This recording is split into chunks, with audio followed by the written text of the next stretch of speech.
आजा आजा दिल्ली।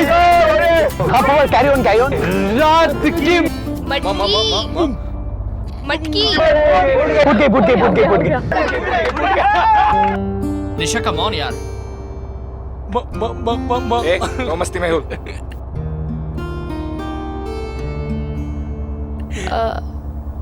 मेहुल तुम गाओगे प्लीज?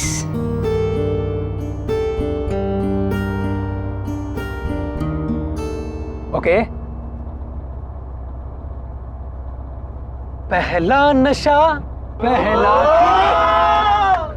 नया प्यार है, नया इंतजार कर दूं मैं क्या अपना हाल। ऐ दिले बेकरार, मेरे दिले बेकरार, तू ही बता। पहला नशा पहला खुमार। राह में उनसे मुलाकात हो गई, राह में उनसे मुलाकात हो गई, जिससे डरते थे वही बात हो गई। हमारे दिल की तुम चीटिंग! अरे क्या चीटिंग यार, कम ऑन गाइस। प्यार, जंग और अंताक्षरी में सब कुछ जायज होता है, so come on let's hear it. हमारे दिल की तुम थोड़ी सी फिक्र कर लो, हम तुम पे मरते हैं, थोड़ी सी कदर कर लो, कदर कर लो।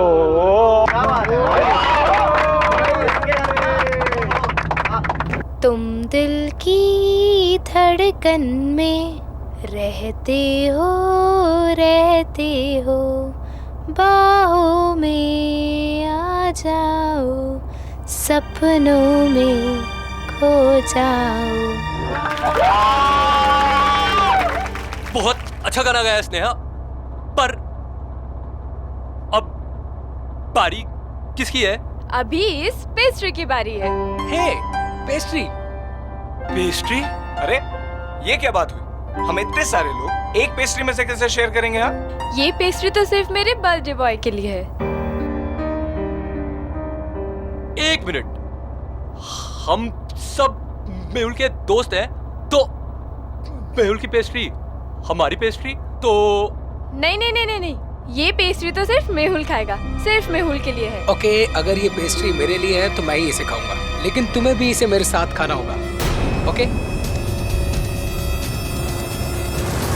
नहीं, मैं कैसे खा सकती हूँ? तो मैं तुम्हारे लिए लाई हूँ, तुम खाओ ये पेस्ट्री। तुम प्लीज मना मत करो।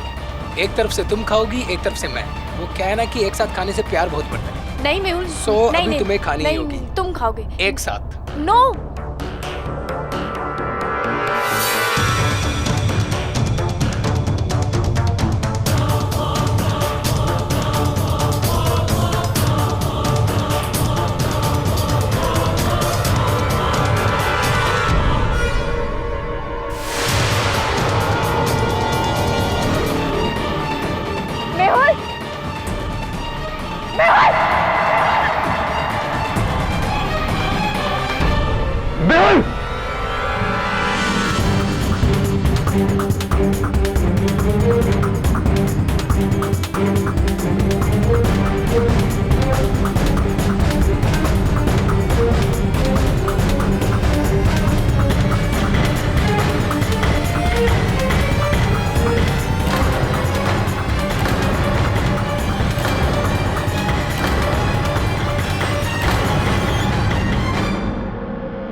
केटी, ये बच्चा लोग तुमसे मिलने को आया है।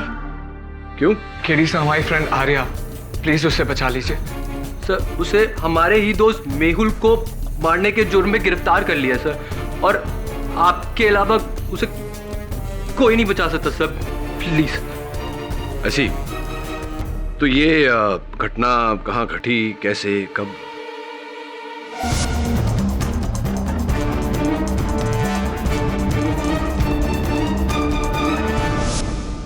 तुम सबको पूरा विश्वास है कि आर्या निर्दोष है? जी सर, बिल्कुल।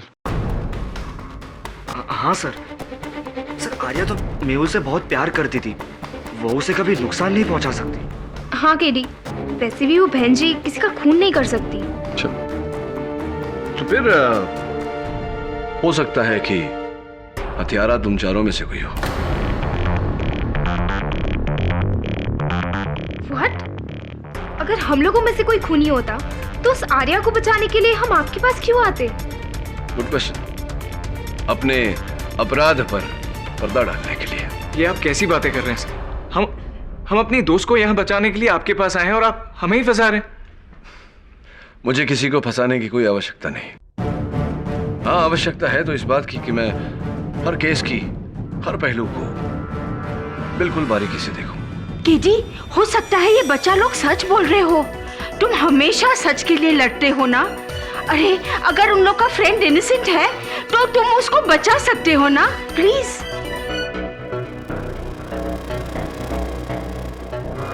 प्यार के ही नाम पे प्यार का कत्ल आजकल के नौजवानों में ये बहुत कॉमन ट्रेंड होता जा रहा है, योर ऑनर।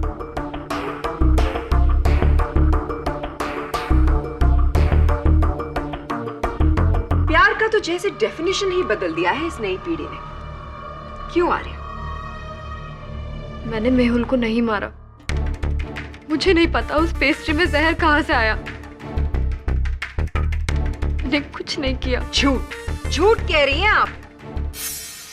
आप चाहे जितनी भी कोशिश कर लें, आप सच को छुपा नहीं पाएंगी। मेहुल और आर्या एक दूसरे के बहुत करीब थे, योर ऑनर। एक दूसरे से बहुत प्यार करते थे। एक्चुअली प्यार शब्द का मुझे इस्तेमाल नहीं करना चाहिए क्योंकि वो प्यार शब्द की तौहीन होगी। मेहुल और आर्या बॉयफ्रेंड और गर्लफ्रेंड थे, लेकिन शायद दोनों में विश्वास नहीं था और इसी अविश्वास के चलते दोनों में बहुत झगड़े हुआ करते थे। आर्या ने मेहुल के जन्मदिन पर ही उनकी पेस्ट्री में जहर मिलाकर उन्हें खिला दिया और इस जहर की वजह से मेहुल की मौत हो गई। योर ऑनर, प्रोसिक्यूटर साहिबा ने तो केस आरंभ होने से पहले ही मेरे मुवक्किल को अपराधी घोषित कर दिया। मैं नहीं मिस्टर पाठक, आपके मुवक्किल के खिलाफ सारे सबूत उन्हें गुनहगार ठहरा रहे हैं और अपनी इसी बात को साबित करने के लिए योर ऑनर मैं बुलाना चाहूंगी अपना सबसे पहला गवाह ईशान गुप्ता। ईशान, आप मेहुल के दोस्त हैं? Yes ma'am, best friends. यानी कि आप और मेहुल एक दूसरे को बहुत अच्छी तरह से जानते थे। तो प्लीज अदालत को यह बताइए कि मेहुल और आर्या के बीच में किस तरह का रिश्ता था।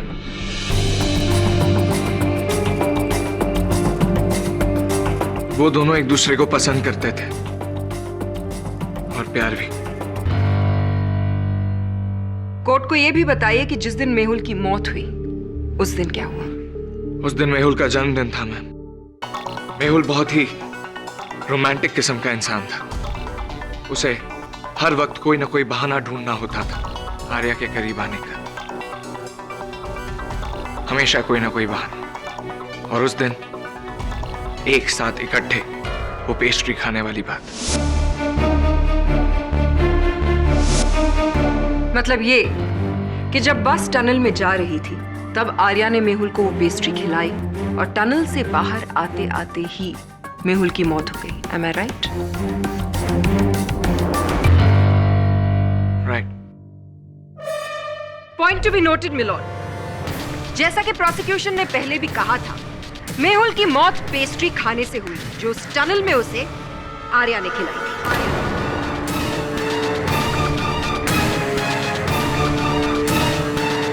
फोरेंसिक्स की रिपोर्ट भी यही कहती है योर ऑनर कि मेहुल की मौत खाने में जहर की वजह से हुई है। जिस सिंथेटिक पॉइजन के ट्रेसेस मेहुल के शरीर में मिले हैं पोस्टमार्टम के वक्त, वही जहर उस पेस्ट्री में भी पाया गया जो आर्या ने मेहुल को खिलाया। नो योर ऑनर, मैं मानता हूं कि मेहुल की मौत उसी पेस्ट्री के खाने से हुई है जो पेस्ट्री आर्या ने मेहुल को दी थी। पर मैम, आर्या किसी का खून नहीं कर सकती और खास करके मेहुल का तो कतई नहीं। It's impossible. ईशान, ये बात तुम इतने विश्वास के साथ कैसे कह सकते हो? कोई बात नहीं, मेरे इस प्रश्न का उत्तर मैं स्वयं दे देता हूं।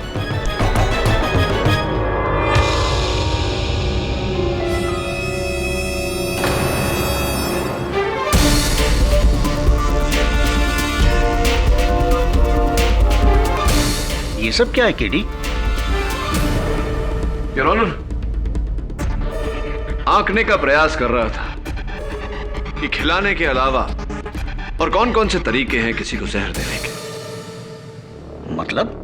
मैं चाहता हूं कि इसका मतलब फॉरेंसिक्स के डॉक्टर रस्तोगी कटघरे में आकर हमको समझाए। डॉक्टर रस्तोगी, कृपया कर अदालत को बताएं कि अगर किसी व्यक्ति को खाने में जहर मिलाकर खिलाया जाए तो उसके शरीर का कौन सा अंग सबसे ज्यादा नीला पड़ेगा। I object your honour. निहायत ही बेतुका सवाल। It's common knowledge mister Pathak कि अगर कोई जहर खा ले तो पूरी की पूरी बॉडी नीली पड़ जाती है। योर ऑनर, मुझे मेरी प्रश्न शैली पूरी करने दी जाए। Objection over ruled. Proceed. Thank you. हाँ तो डॉक्टर साहब, खिलाए हुए जहर का सबसे अधिक प्रभाव शरीर के किस अंग में नजर आता है? जैसे कि प्रोसिक्यूशन ने कहा, पूरी बॉडी नीली पड़ जाती है, पर चूंकि खाना हमारे गले से होते हुए फूड पाइप में जाता है तो जहर का असर सबसे ज्यादा गले और चेस्ट पे दिखाई देता है। उतना हिस्सा पूरा नीला पड़ जाता है। Thank you doctor. और क्या मेहुल के केस में भी ऐसा ही था? नहीं, ऐसा नहीं था। मेहुल की नाक और अपर लिप वाले एरिया पर ज्यादा नील का निशान था। अगर खाने में जहर मिलाकर खिलाया जाए तो ऐसा नहीं होना चाहिए था। पर एक बात तो है, साइंस कितनी भी तरक्की कर ले पर इंसान का शरीर एक पहेली ही रहेगा। Thank you doctor. केडी, तुम साबित क्या करना चाहते हो? योर ऑनर, पुलिस ने इस खिलौने को, जिसे योयो कहते हैं, जांच पड़ताल के दौरान बस सीट के ऊपर सामान कक्ष से बरामद किया, जैसे किसी ने इसे छिपाने का प्रयास किया हो। मेरे अनुमान से योर ऑनर, ये बॉल वही माध्यम है जिससे मेहुल को जहर दिया गया, क्योंकि फॉरेंसिक्स अनुसार इस बॉल पर जहर और पेस्ट्री होने के संकेत पाए गए। मेरी बात प्रमाणित करने के लिए मैं ईशान गुप्ता को एक बार फिर कटघरे में बुलाने की अनुमति चाहता हूँ। Permission granted. ईशान, इस गेंद के बारे में क्या जानकारी रखते हो तुम? शायद मेरी भाषा नहीं समझी। What do you know about this ball, Ishan? Does this belong to you or not? क्या ये गेंद तुम्हारा है या नहीं? क्या इसके माध्यम से तुमने मेहुल को नुकसान पहुंचाने की कोशिश की या नहीं? तुम बताओगे या बस में बैठे बाकी स्टूडेंट से पूछूं कि ये गेंद तुम्हारी है या नहीं? हाँ, ये बॉल मेरी है और मैंने इससे मेहुल को मारा।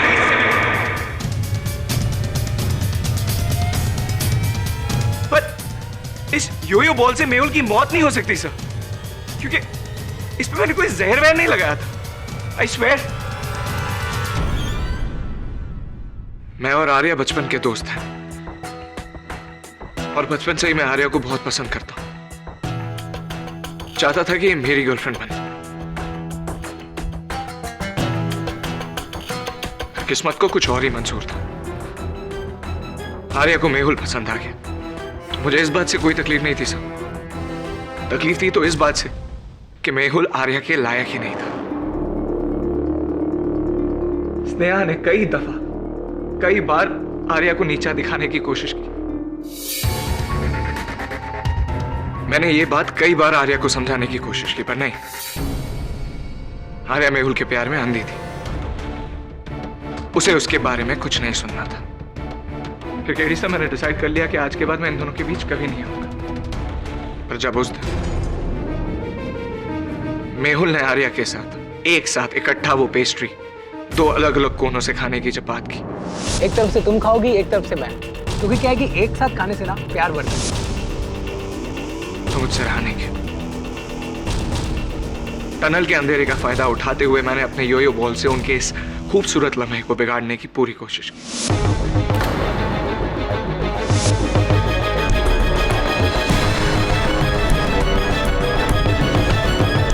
पर उस बॉल पे जहर कहां से आ गया, इस बात का मुझे कोई इल्म नहीं है sir. I really have no idea about it. Your honour, mister Pathak ने वाकई एक बहुत अच्छा केस बनाने की कोशिश की।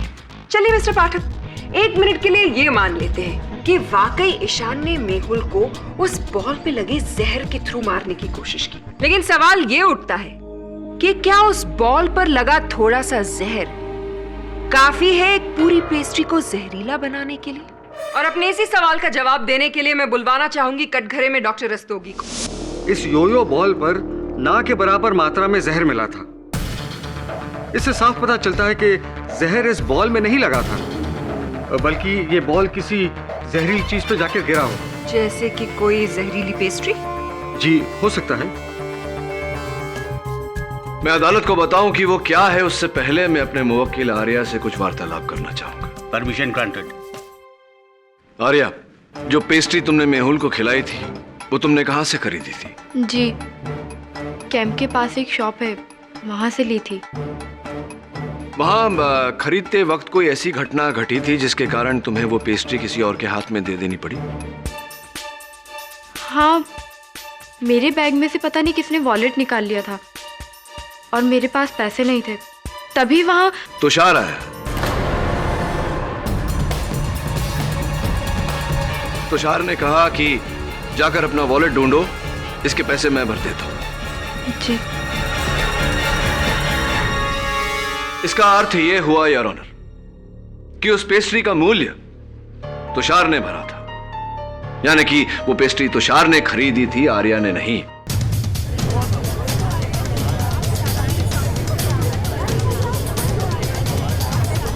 Silence in the court, please. Your honour, ये उस लैब की रसीद है जहां से मिस्टर तुषार अरोरा ने सिंथेटिक पॉइजन खरीदा था, और ये उसकी सूचना सूची। हाँ तो मिस्टर अरोरा, बताइए कि आपने ये सिंथेटिक पॉइजन खरीदा क्यों? जी, मैंने ऐसा कुछ नहीं किया सर।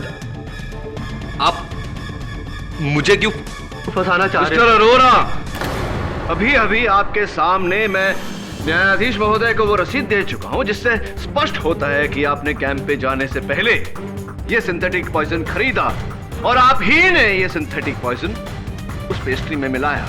झूठ बोलने का कोई फायदा नहीं है, बताइए आपने ऐसा किया या नहीं?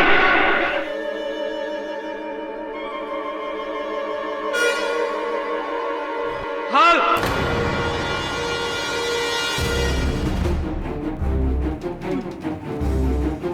मैंने ही वो पॉइजन खरीदा था और मैंने ही वो सिंथेटिक पॉइजन मेहुल के पेस्ट्री में डाला था।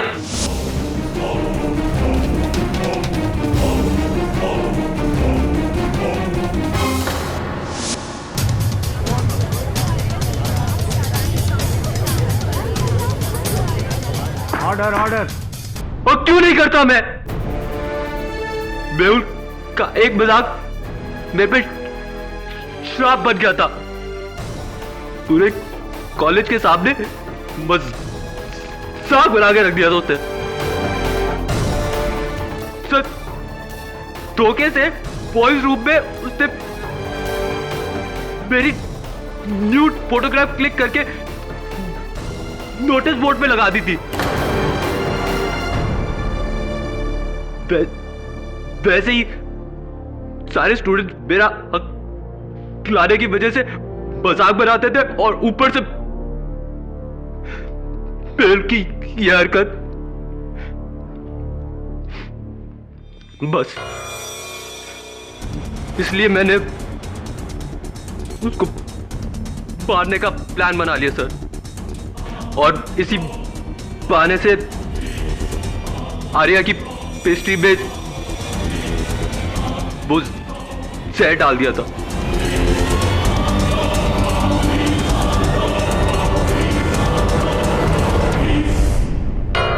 इस केस ने एक नया मोड़ ले लिया है। मिस्टर तुषार अरोरा के इकबाल जुर्म के बाद यह अदालत इस नतीजे पर पहुंची है। योर ऑनर, आपको टोकने के लिए क्षमा चाहता हूं। हाँ, यह बात अदालत में सिद्ध हो चुकी है। क्या मतलब? योर ऑनर, जो रसीद मैंने आपको दी है उससे स्पष्ट है कि तुषार अरोरा ने 0.12 मिलीग्राम 0.12 मिलीग्राम सिंथेटिक पॉइजन खरीदा था। पोस्टमार्टम रिपोर्ट का कहना है कि वो बस सुरंग से निकलते निकलते मेहुल की मृत्यु हो चुकी थी।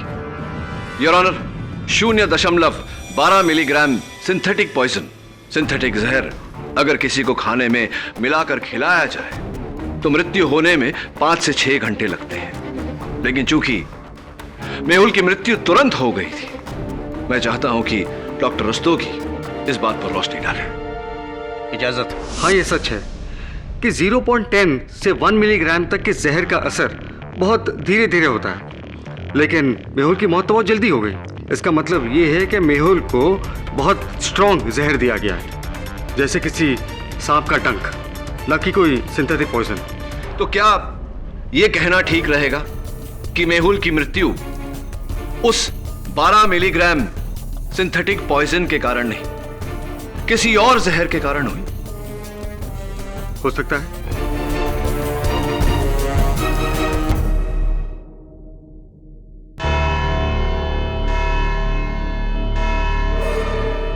ये अदालत अगली तारीख तक मुलतवी की जाती है।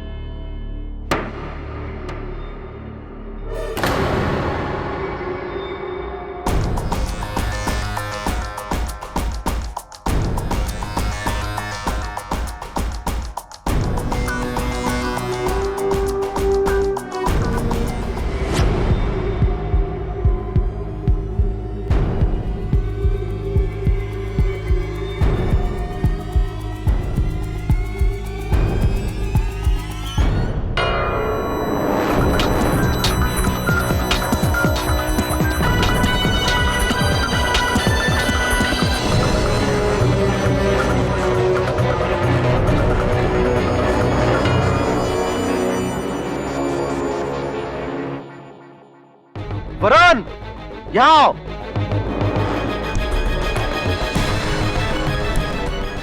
वरुण, ये सिरिंज मिला है यहाँ से। ये सिरिंज यहाँ क्या कर रहे हैं?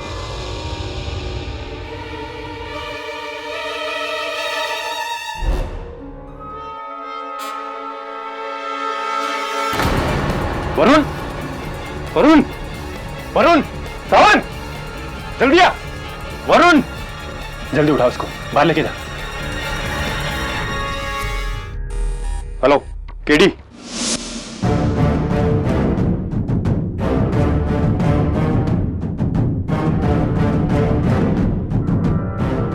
कैसी तबीयत है? वरुण ऐसे ही बेहोश नहीं हुआ। उसके बेहोश होने की एक खास वजह थी, एक खास किस्म का पॉइजन, स्नेक पॉइजन। वरुण कहीं ना कहीं इस स्नेक पॉइजन के कांटेक्ट में आया, जिसकी वजह से वो बेहोश हुआ। Snake poison? जी हाँ, स्नेक पॉइजन।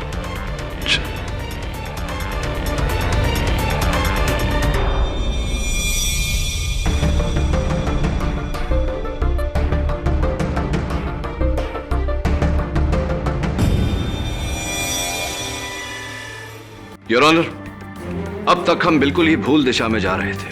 हम ये सोच रहे थे कि मेहुल की मृत्यु पेस्ट्री में मिले सिंथेटिक पॉइजन के कारण हुई है, जबकि असल बात यह है कि उसकी मृत्यु कागज के इस छोटे से टुकड़े के कारण हुई है। Order, order. योर ऑनर, माना कि मिस्टर पाठक को मजाक करने का शौक है, लेकिन शायद उन्हें ये याद रखना चाहिए कि वो कहाँ पर है। ये कोर्ट है और यहाँ पर मजाक अच्छा नहीं लगता। योर ऑनर, मुझे प्रोसिक्यूटर साहिबा से यह जानने की आवश्यकता नहीं कि अदालत है कोई हास्य मंच नहीं। शायद इन्हें यह जानना जरूरी है कि मैं चुटकुला नहीं सुना रहा, वास्तविकता बता रहा हूं। योर ऑनर, कल इंस्पेक्टर दवे के साथ जब मेरे सहायक वरुण बस की छानबीन करने गए, वहां सुराग ढूंढने का प्रयास कर रहे थे तो अचानक वरुण बेहोश हो गया।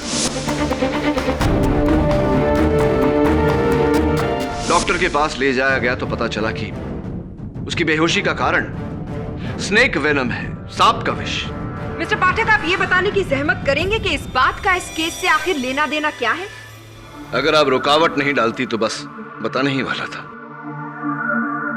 योर ऑनर, वरुण सांप के विष के संपर्क में तब आया जब वो उस बस के आसपास था। जब मैं वरुण से अस्पताल में मिलने गया तो उसके जूतों के तलवों पर मुझे यह कागज चिपका हुआ मिला।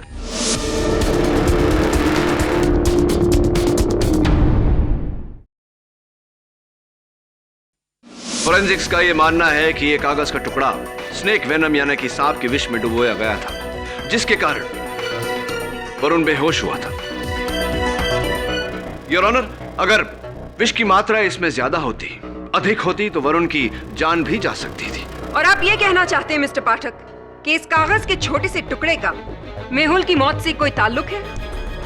योर ऑनर, ताल्लुक है और मैं इसकी पुष्टि भी करूंगा, लेकिन उससे पहले मैं सौरभ को एक बार फिर कटघरे में बुलाने की अनुमति चाहता हूं। हाँ सौरभ, बताइए कि जिस समय आपकी बस सुरंग में प्रवेश कर रही थी, आप कहाँ थे? मैं इसका जवाब पहले भी दे चुका हूँ कि मेरी बस की सीट अनकंफर्टेबल थी, इसलिए मैं आगे जाके कंडक्टर की सीट पर बैठ गया था। झूठ बोल रहे हैं आप सौरभ। आप बस की आगे की सीट पर इस कारण जाकर बैठे थे ताकि जब बस सुरंग में प्रवेश करे, आप अंधेरे का फायदा उठाकर मेहुल को मारने की जो योजना आपने बनाई थी उसे नतीजा दे सके, और ऐसा ही आपने किया।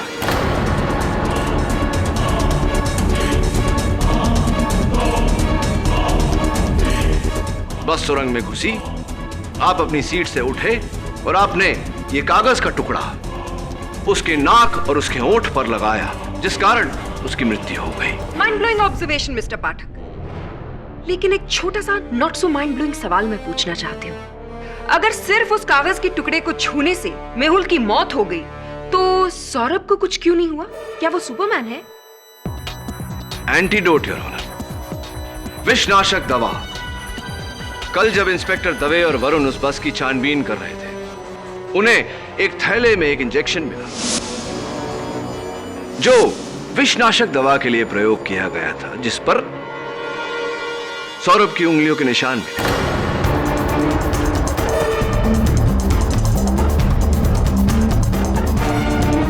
जिसका अर्थ यह हुआ योर ऑनर कि सौरभ ने इस कागज के टुकड़े को पकड़ने से पहले उस इंजेक्शन द्वारा विषनाशक दवा ली थी।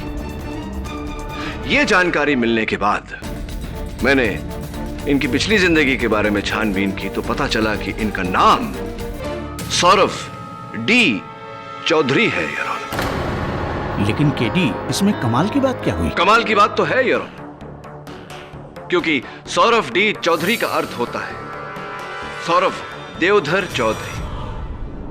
ये देवधर चौधरी के सुपुत्र हैं। देवधर चौधरी एक बस ड्राइवर है योर ऑनर, और अचंभे की बात यह है कि देवधर चौधरी उस बस को चला रहे थे जिस बस में मेहुल की हत्या की गई। उसे मार्गदर्शन देता है, लेकिन आपने तो अपने पुत्र को इस हत्या में शामिल करके उसे हत्यारा बना दिया। बहुत शर्मजनक बात है ये। नहीं साहब,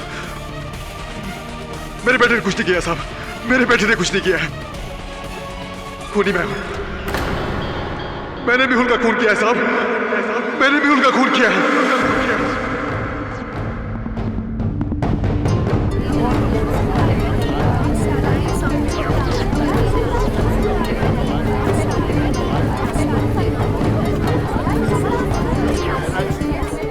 Silence in the court.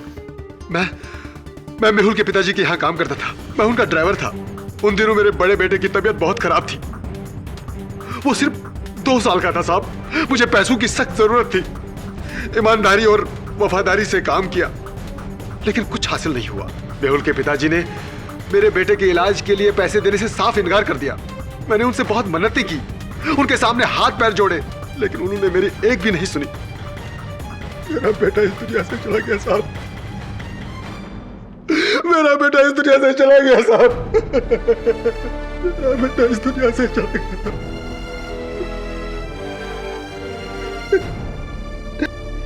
उसी दिन मैंने सोच लिया था साहब कि जिस तरह मैंने अपने बेटे को खोया है, वैसे ही इस परिवार को अपने बेटे को खोना होगा। और कैंप एक अच्छा मौका था मेरा बदला पूरा करने का। मेरा बेटा सौरभ बहुत होशियार है। उसी ने पॉइजन पे रिसर्च किया था, और समुद्री सांप का जहर बहुत ही जहरीला होता है। अगर कोई भी इंसान उसे गलती से छू ले तो उसकी मौत उसी वक्त हो जाती है। और उस दिन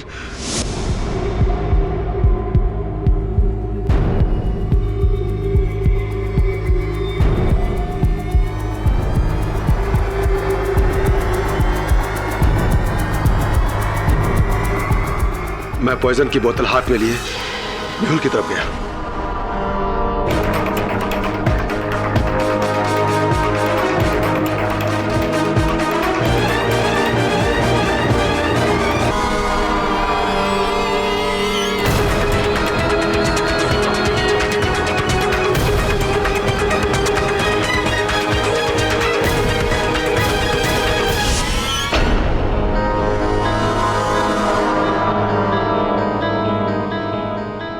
मेरा बदला आसानी से पूरा हो गया। जिस तरह मेरा बेटा इस दुनिया को छोड़कर चला गया था, वैसे ही मेहुल भी इस दुनिया से चला गया। तमाम सबूतों और गवाहों के मद्देनजर मेहुल श्रीवास्तव के कत्ल के जुर्म में यह अदालत देवधर चौधरी को गिरफ्तार करने का हुक्म देती है। सौरभ चौधरी, जो इस जुर्म में अपने पिता के बराबर के हिस्सेदार रहे हैं, उन्हें भी हिरासत में लिया जाए और आर्या वर्मा को यह अदालत इस केस से बाइज्जत बरी करती है। The case is close. Thank you KD sir. Welcome और आजादी की बधाई। सर आप नहीं होते तो पता नहीं क्या होता। अरे मैं तो हूं ना, यही हूं मैं, आपके दिलों में हूं ना।